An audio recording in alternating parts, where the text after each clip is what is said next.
आज मैं एक पिता की हर टचिंग स्टोरी आप लोगों से शेयर करूंगा। यह दिल को छू जाने वाली स्टोरी एक पिता के जज्बातों की कहानी है। इस कहानी से आप लोगों को बहुत कुछ सीखने को मिलेगा। इस कहानी पर वीडियो बनाने का मेरा एक ही मतलब था कि मैं पिता की भावनाओं को आप लोगों के साथ बहुत ही सुंदर स्टोरी में पिरोकर आप लोगों से शेयर करूं। अपने माँ के बारे में तो बहुत कुछ सुना होगा, बहुत जगह पढ़ा भी होगा।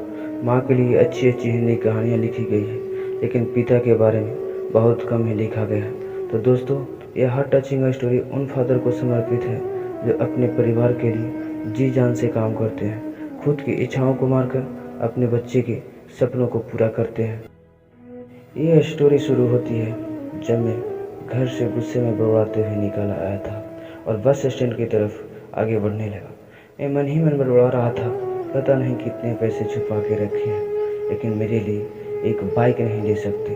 अब मैं यहाँ से चला जाऊँगा और तब तक वापस नहीं आऊँगा जब तक मैं खुद के पैसों से बाइक नहीं खरीद लेता। इतना सोच ही रहा था, तभी मेरे पैर में मुझे कुछ उगने का एहसास हुआ। नीचे देखा तो समझ आया कि जल्दबाजी में पापा के जूते पहन आया हूँ। उन जूतों में कील उभरी हुई थी जो मेरे पैर में बार बार घाव किए जा रही थी, लेकिन उस समय गुस्सा अधिक था तो मैंने बड़बड़ाते हुए आगे बढ़ गया। एकाएक मुझे याद आया कि मैं पापा का पर्स भी साथ ले आया हूँ। मेरे खुरपाते दिमाग में एक ख्याल आया, क्यों न आज पापा का पर्स चेक किया जाए, जिसे आज तक उन्होंने किसी को हाथ तक नहीं लगाने दिया था। पता नहीं कौन सा खजाना छुपा है इस पर्स में जो किसी को हाथ नहीं लगाने देते थे। जब मैंने पापा का वह पुराना पर्स खोलकर देखा तो उसमें पैसे तो नहीं मिले, लेकिन पैसों की जगह पर एक डायरी रखी हुई थी। तब मैंने सोचा, ओहो, तो यहाँ खजाना छुपा रखा है। मैं समझ रहा था कि यहाँ पापा ने लिखा होगा कि किससे कितने पैसे लेने हैं और किसको कितने पैसे दिए हैं, लेकिन मैं गलत था।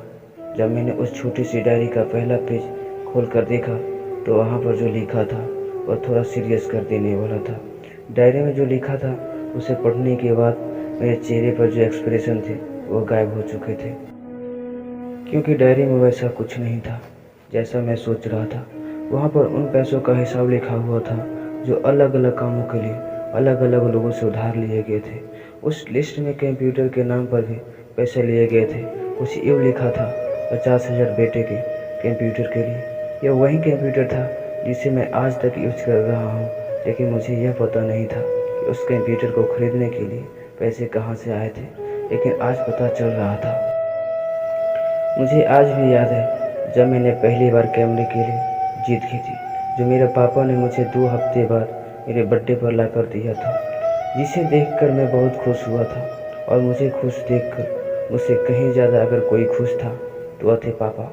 अब मेरे चेहरे से गुस्सा एकदम गायब हो चुका था। जब मैंने आगे का पन्ना पलटा तो वहाँ पर कुछ विशेष इच्छाएँ लिखी हुई थी। पहले जो बीज थी उसमें जो लिखा हुआ था, अच्छे जूता पहनना। यह बात मेरी कुछ समझ में नहीं आई। तभी मेरा पापा अचानक सड़क पर भरे हुए पानी पर जा पड़ा और तभी मेरे पाँव में कुछ गीलीपन होने का एहसास हुआ। जब मैंने जूता उतार कर देखा तो उसका तला टूटा हुआ था। यह देखकर मुझे डायरी में लिखी बात याद आ गई। तभी मुझे माँ पापा की कही बातें भी याद आ रही थी कि कैसे माँ जब कहा करती थी पापा से, अब तो जूते पुराने हो गए, नए ले लीजिए, तो पापा अक्सर यह कहकर टाल दिया करते थे, जूते अभी और चलेंगे, अभी कुछ दिन पहले तो लिए थे। मुझे आज समझ आ रहा था कि कितने दिन और चलेंगे। साथ ही साथ ये भी समझ आ रहा था कि पापा पर्स को क्यों छुपा कर रखते थे। तभी मैं उस डायरी को पढ़ते हुए बस स्टैंड पर पड़ी बेंच पर आकर बैठ गया। अब उस डायरी का आखिरी पन्ना बचा हुआ था। उस पन्ने को जब मैंने पलट कर देखा तो वहाँ कल की डेट लिखी हुई थी। तारीख के नीचे लिखा हुआ था 50,000 रुपये बाइक के लिए। बस इतना पढ़ा और दिमाग सन्न रह गया। अब मेरे मन में कोई शिकवा गिला नहीं बचा था, बस मेरी आंखों से आंसू चले जा रहे थे। मुझे आज तक नहीं पता तब मैं क्यों रोए जा रहा था।